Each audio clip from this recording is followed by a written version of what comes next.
ഇന്ത്യയുടെ അഭിമാനമായ ശുഭാംശു ശുക്ലയടക്കം ഗഗനചാരികളുമായി ഭൂമിയെ ചുറ്റുന്ന അന്താരാഷ്ട്ര ബഹിരാകാശ നിലയം കണ്ണുകൊണ്ട് കാണാൻ കഴിയുന്ന സുവർണ അവസരമാണിപ്പോൾ.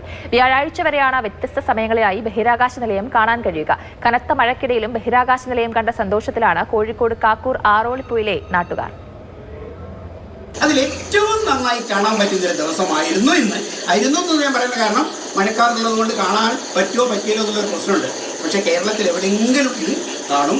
കേരളത്തിൽ മാത്രമല്ല, ദക്ഷിണേഷ്യൻ രാജ്യങ്ങളിൽ ഒക്കെ കാണുന്നതാണ്.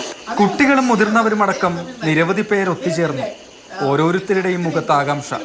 മഴ കുറഞ്ഞതോടെ മുറ്റത്തേക്ക് ഇറങ്ങി. രാത്രി 7:56 തെക്കു പടിഞ്ഞാറൻ മാനത്ത് അന്താരാഷ്ട്ര ബഹിരാകാശ നിലയം തെളിഞ്ഞു തുടങ്ങി. മഴമേഘങ്ങൾക്കിടയിലൂടെ മിന്നിയും മാഞ്ഞുമാണ് കണ്ടത്. ചന്ദ്രന്റെ അല്പം പടിഞ്ഞാറായിട്ട് ശുഭാംശു ശുക്ല ശുഭയാത്ര നടത്തുകയാണ്. നമുക്ക് ശുഭയാത്രയ്ക്ക് ആശീർവാദങ്ങൾ നേടാം. ബുധനാഴ്ച പുലർച്ചെ 5:50 വടക്കു പടിഞ്ഞാറൻ മാനത്ത് ISS കാണാൻ കഴിയും. ഉയർന്ന സ്ഥലങ്ങളിൽ നിന്ന് നിരീക്ഷിക്കുമ്പോൾ നിലയം കൂടുതൽ വ്യക്തമാകും. ആദ്യമായിട്ടാണ് കാണുന്നത്. ക്ലിയർ ആയിട്ട് കണ്ടില്ല. മഴയാണ് നമ്മളെ പറ്റിച്ചല്ലേ. നേരിയ തോതിൽ മഴക്കാറായതുകൊണ്ട് വ്യക്തമായിട്ട് കാണാൻ കഴിഞ്ഞില്ല. വലിയ പ്രതീക്ഷയോടെയാണ് വന്നത്. എന്തായാലും കടന്നു പോകുന്നുണ്ട് എന്നുള്ളൊരു അറിവ് തന്നെ വലിയ സന്തോഷമാണ്.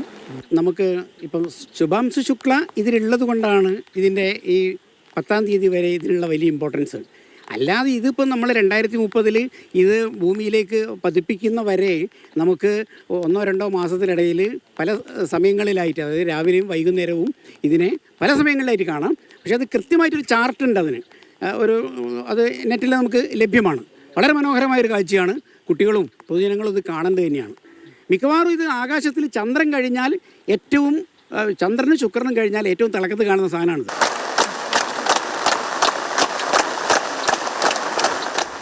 മാതൃഭൂമി ന്യൂസ്, കോഴിക്കോട്.